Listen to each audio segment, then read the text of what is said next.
ذرا سستانے کے لیے صغیر ایک درخت کی چھاؤں میں بیٹھ گیا۔ اسے غنودگی آنے لگی، لیکن اسے نیند پر قابو پانے کی ٹریننگ ملی ہوئی تھی۔ وہ منزل پر پہنچنے تک بیدار رہنے کی کوشش میں تھا۔ سورج مغرب کی طرف چلا گیا تھا۔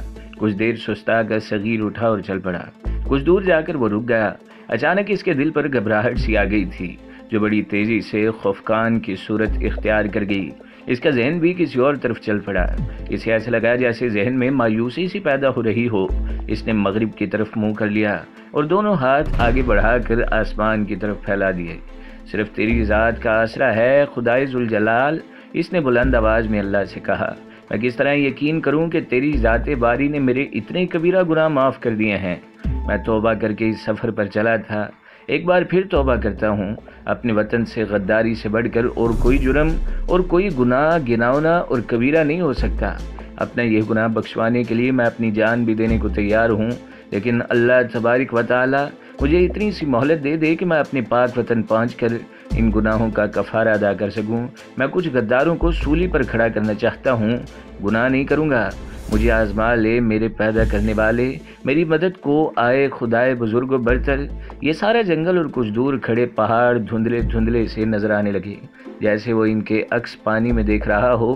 تبھی سے پتہ چلا کہ اس کے آنسو بہ رہے ہیں۔ اس نے کرتے کے دامن سے آنسو پہنچ ڈالے۔ وہ لاٹھی ٹیکتا اور کبھی لاٹھی کو گھماتا آگے کو چل پڑا۔ علاقہ پہلے سے ذرا کم دشوار گزار ہو گیا تھا۔ ٹیلے اور ٹیکریاں اور چٹانیں ایک دوسرے سے کچھ دور رہ گئی تھیں۔ اس سے صغیر کو یہ فائدہ ہوا کہ چلنے میں سہولت پیدا ہو گئی اور بار بار دائیں بائیں مڑنا کم ہو گیا، جس سے فاصلہ بھی گھٹتا گیا۔ دن اسی طرح چلتے چلتے گزرتا جا رہا تھا اور سورج اپنا سفر طے کر رہا تھا۔ سورج دور سامنے والی پہاڑی کی چوٹی کے قریب چلا گیا۔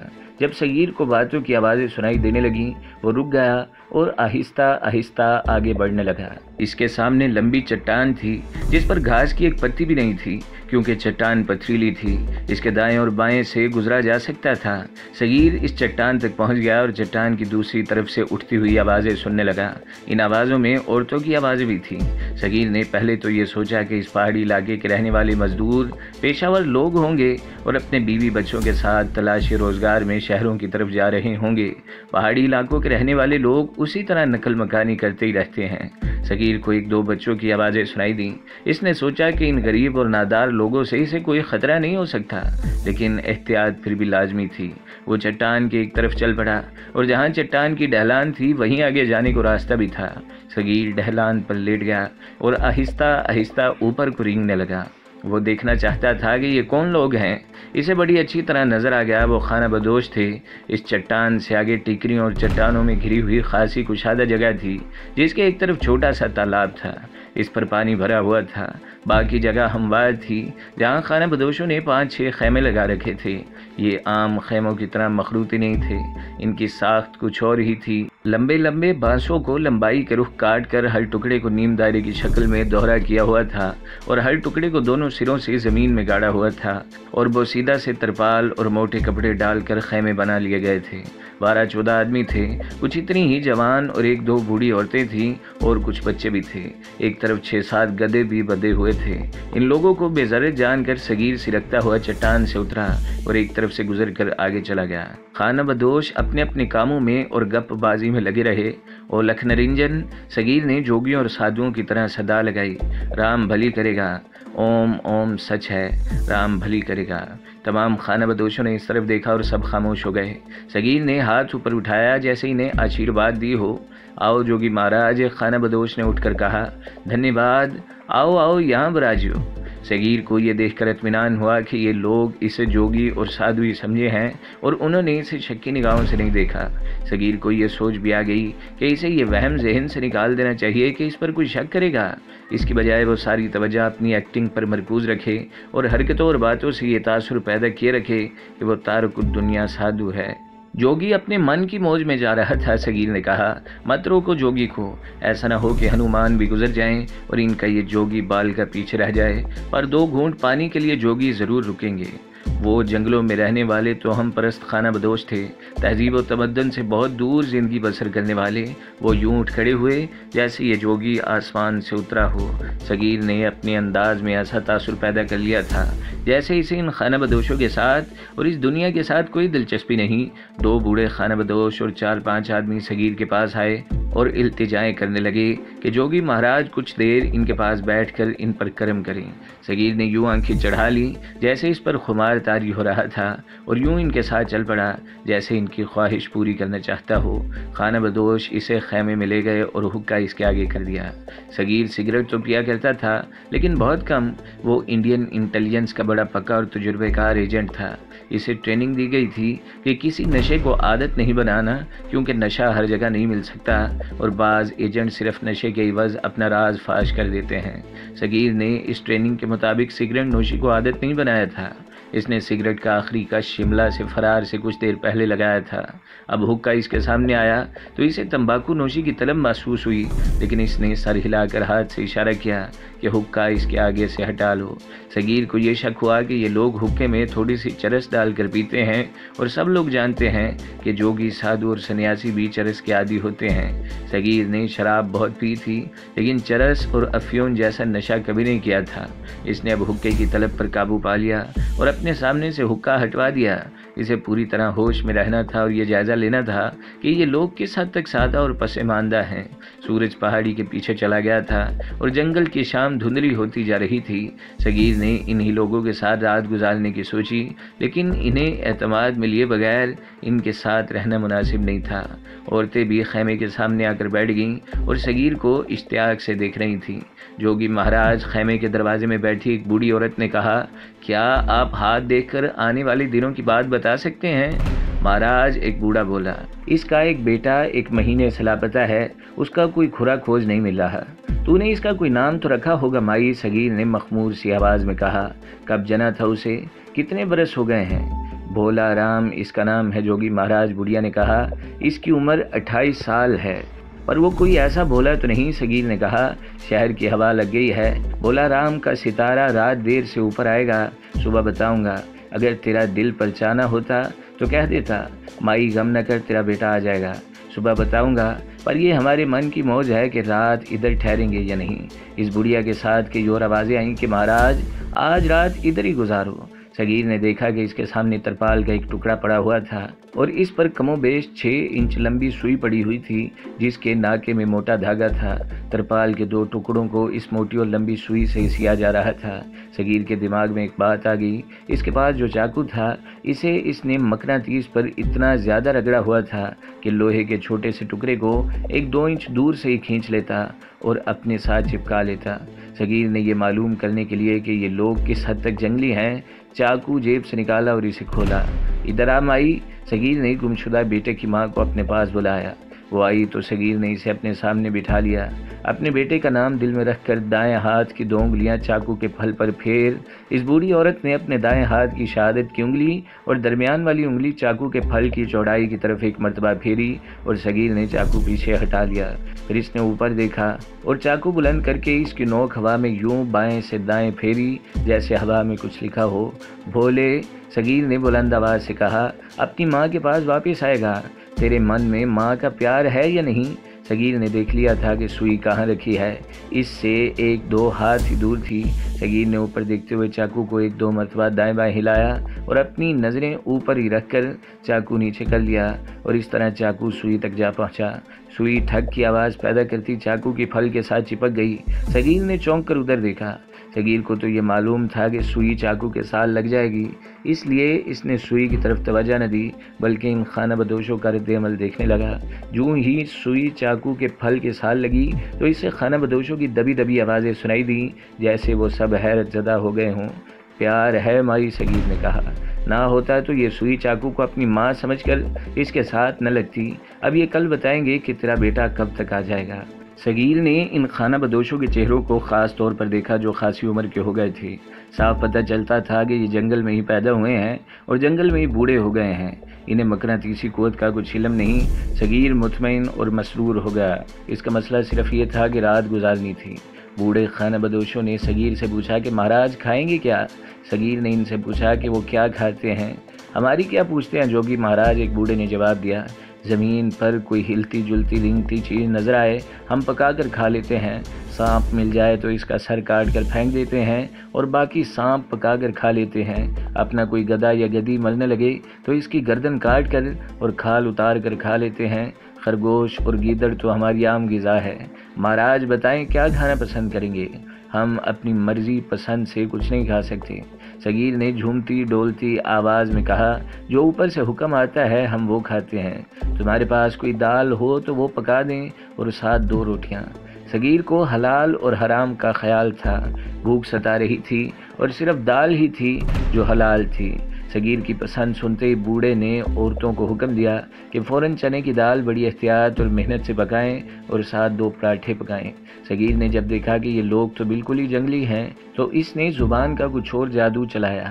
وہ لوگ تو صغیر کو اوتار سمجھ رہے تھے۔ اس نے ان خانہ بدوشوں سے کہا کہ اسے رات یہاں رکھنا ہے تو اس کے لیے علیحدہ خیمہ ہونا چاہیے، کیونکہ رات کو اسے بھی معلوم نہیں کہ کیسی کیسی چیزیں اس کے پاس آ جاتی ہیں۔ خانہ بدوشوں کے پاس کچھ بانس الگ پڑے ہوئے تھے، دیکھتے ہی دیکھتے انہوں نے ایک چھوٹا سا خیمہ صغیر کے لیے تیار کر دیا۔ اس خیمے میں صغیر نے کھانا کھایا اور خانہ بدوشوں نے اسے بکریوں کا دودھ پلایا۔ صحرا بھی تاریک تھی جب صغیر کی آنکھ کھلی، اس نے خیمے سے نکل کر دیکھا، خانہ بدوش بڑی گہری نیند سوئے ہوئے تھے، انہیں جاگنے کی کوئی جلدی نہیں تھی۔ صغیر کے سامنے بڑا لمبا اور بڑا ہی دشوار سفر تھا، وہ چل پڑا۔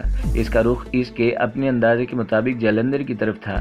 اسے یہ بھی اندازہ تھا کہ جلندھر بہت دور ہوا بھی تو 150-200 کلومیٹر سے زیادہ نہ ہوگا، لیکن پیدل تو جلندھر 1500 کلومیٹر سے بھی دور تھا یا قریب، اسے بہرحال جلندھر پہنچنا تھا۔ اس کے ہاتھ میں لاٹھی اور جیب میں چاقو تھا۔ علم نفسیات کی آنکھ سے دیکھا جائے تو صغیر جیسے افراد بڑے دلچسپ لوگ ہوتے ہیں۔ ان کا IQ یعنی ذہانت اوسط درجہ لوگوں سے اونچا یعنی خاصا بہتر ہوتا ہے، لیکن یہ لوگ ذہنی طور پر نارمل نہیں ہوتے۔ اپنے آپ کو اپنے ملک اور اپنی قوم کے خلاف غداری کے لیے تیار کرنا اور پھر اپنے دین اور اپنے ملک کے دشمن کے ہاتھوں میں کھلونا بن جانا ہر کسی کے بس کی بات نہیں ہوتی۔ وہ خاص قسم کے ذہن کے لوگ ہوتے ہیں جو ایمان فروشی میں فخر محسوس کرتے ہیں۔ صغیر ایسا ہی اب نارمل ذہن کا آدمی تھا، وہ تو پکا غدار اور دشمن کا ایجنٹ اور بڑا ہی سرگرم ایجنٹ بنا ہوا تھا، لیکن جذباتی جھٹکا پڑا تو فوراً اپنے مقام پر واپس آ گیا اور غداری پر لعنت بھیج کر اپنے آپ کو اس اذیت اور غیر یقینی صورتحال میں ڈال دیا جس میں سے وہ گزر رہا تھا، اور روح کی طاقت استعمال کر کے بھی اس صورتحال سے نکلنے کی کوشش کر رہا تھا۔ امبالہ میں اس نے دیکھا کہ ایک لڑکی عصمت فروشوں کے جال میں آئی ہوئی ہے، تڑپ رہی ہے اور وہ اپنی عصمت کو داغدار ہوتا نہیں دیکھ سکتی۔ صغیر سے اس نے ملاقات کی۔ صغیر تو خود بہت بڑی اور خطرناک مصیبت میں پھنس گیا تھا، لیکن اس نے اپنے انجام کو نظر انداز کر کے اس لڑکی کی مدد کرنا اپنا فرض سمجھا اور پھر اپنے آپ کو خطرے میں ڈال کر لڑکی کو ایک باعزت ٹھکانے پر پہنچا دیا۔ اس نے یہی حرکت شملہ سے بھاگ کر جنگل میں کی کہ ایک لڑکی جو ڈاکوؤں سے بھاگ آئی تھی اسے ساتھ لے کر چل پڑا اور بہت بڑا خطرہ مول لے لیا۔ یہ تھی تو بہت بڑی نیکی، لیکن نارمل ذہن کے لوگ ایسی نیکی کم ہی کیا کرتے ہیں۔ جو شخص خود مصیبت میں پھنسا ہوا ہاتھ پاؤں مار رہا ہو، اسے تو اپنے خون کے سگے عزیزوں کی بھی ہوش نہیں ہوتی، لیکن صغیر پولیس مقابلے پر اتر آیا اور اللہ نے اسے وہاں سے نکال دیا۔ اب جس طرح اس نے خانہ بدوشوں کو الو بنایا، اس سے صغیر کی ذہانت کا اندازہ ہوتا ہے۔ اس نے بڑے آرام سے رات بسر کر لی اور اپنے میزبانوں کی نگاہوں میں ابتار کا رتبہ بھی حاصل کر لیا۔ وہ اپنے IQ یعنی ذہانت کو نہایت عقل مندی سے استعمال کر رہا تھا، لیکن کوئی معمولی کام نہیں تھا بلکہ ایک غیر معمولی کارنامہ تھا۔ دینی اور روحانی نظر سے دیکھا جائے تو اللہ تبارک و تعالیٰ اس کی پوری مدد کر رہا تھا۔ صغیر اپنی توبہ پر قائم تھا، اس نے اپنے آپ کو اللہ کے حوالے کر دیا تھا۔ سورج طلوع ہوا تو وہ خانہ بدوشوں کے ڈیرے سے بہت دور جا چکا تھا۔ خانہ بدوش جاگے تو 2-3 آدمی سب سے پہلے اس چھوٹے سے خیمے میں گئے جہاں ان کا جوگی مہاراج سویا ہوا تھا، وہ انہیں نظر نہ آیا۔ انہوں نے دوسروں کو بتایا۔ خانہ بدوشوں کے بزرگوں نے کہا کہ اب بھی واپس آ جائیں گے، ندی میں اسنان کرنے گئے ہوں گے۔ بہت وقت گزر گیا تو خانہ بدوش مایوس ہو گئے، ان پر مردنی طاری ہو گئی۔ ایک بوڑھے خانہ بدوش نے کہا کہ یہ جوگی واقعی اوتار تھا، اس کا ان کے ڈیرے پر آنا بڑا اچھا شگن ہے۔ ان سب میں زیادہ پریشان وہ عورت تھی جس کا بیٹا لاپتہ ہو گیا تھا۔ صغیر نے اسے کہا تھا کہ صبح بتائے گا کہ اس کا بیٹا کہاں ہے اور کب واپس آئے گا۔ بوڑھے خانہ بدوشوں نے اس عورت سے کہا کہ جوگی مہاراج اشارہ دے گئے ہیں کہ ان کا بیٹا واپس آ جائے گا۔ اسے نہ آنا ہوتا تو سوئی چاقو کے ساتھ اچھل کر نہ چپکتی۔ اس کا صاف مطلب یہ ہے کہ بیٹا واپس آ کر ماں کے گلے لگ جائے گا۔ خانہ بدوش جب صغیر کی واپسی سے مایوس ہو کر اس کی باتیں ایک دوسرے کو سنا رہے تھے، اس وقت صغیر ان سے بہت دور نکل چکا تھا۔ وہ جس علاقے میں جا رہا تھا وہ کچھ زیادہ ہی دشوار گزار ہو گیا تھا۔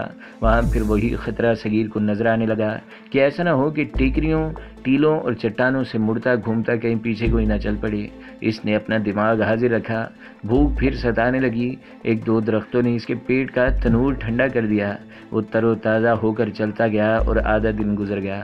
کچھ اور فاصلہ طے کر لیا تو جس طرح اسے گزشتہ روز خانہ بدوشوں کی باتیں سنائی دی تھیں، اس طرح اسے گھوڑے کے دوڑتے ٹاپ سنائی دینے لگے جو آگے ہی آگے بڑھتے جا رہے تھے۔ یہاں بھی صغیر کے سامنے اونچی ٹیکریاں تھیں جن پر ہری بھری گھاس کھڑی تھی اور درخت بھی تھے۔ صغیر دوڑ کر سامنے والی ٹیکری پر چڑھ گیا اور اونچی گھاس میں بیٹھ کر اس طرف دیکھنے لگا جس طرف سے گھوڑے کے ٹاپ بڑھے آ رہے تھے۔ صغیر نے ایک عجیب منظر دیکھا۔ ایک آدمی جس کے سر پر سفید پگڑی تھی اور اس نے فراق کوٹ پہن رکھا تھا، ایک گھوڑے پر سوار تھا۔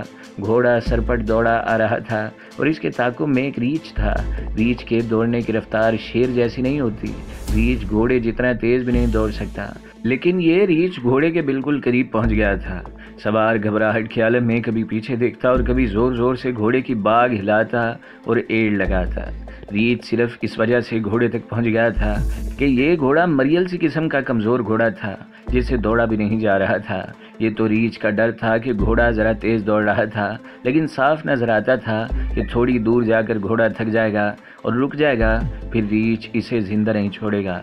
یہ منظر دیکھ کر صغیر کے اب نارمل ذہن میں انسانی ہمدردی بیدار ہو گئی، یا فطرت کے مطابق اس نے گھوڑے اور اس کے سوار کو ریچھ سے بچانے کا عزم کر لیا۔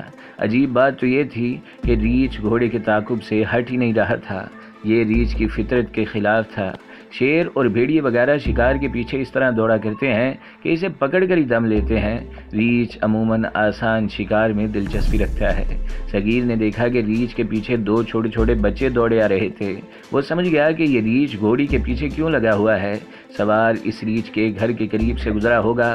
بچوں والی مادہ کیسی ہی کمزور نسل کی حیوان ہو، قریب سے گزرنے والے کے لیے شیر بن جاتی ہے۔ ریچھ تو کوئی کمزور جانور نہیں تھا، درندہ بھی تھا۔ اپنے بچوں کے لیے کوئی شکار بھی مارنا چاہتا تھا۔ گھوڑے اور ریچھ کو 2-4 منٹ میں آگے نکل جانا تھا، پھر صغیر اپنی راہ لگ جاتا۔ لیکن صغیر کی وہی رگ بیدار ہو گئی جو امبالہ میں بیدار ہوئی تھی اور پھر سنیاسیوں کے ہاں بیدار ہوئی تھی۔ اس کے خون میں ابال آیا اور وہ عزم کر کے اٹھ کھڑا ہوا کہ اس سوار کو ریچھ سے بچائے گا۔ ریچھ گھوڑے تک تقریباً پہنچ گیا تھا اور کمزور سے گھوڑے کی رفتار گھٹتی سے گھٹتی ہی جا رہی تھی۔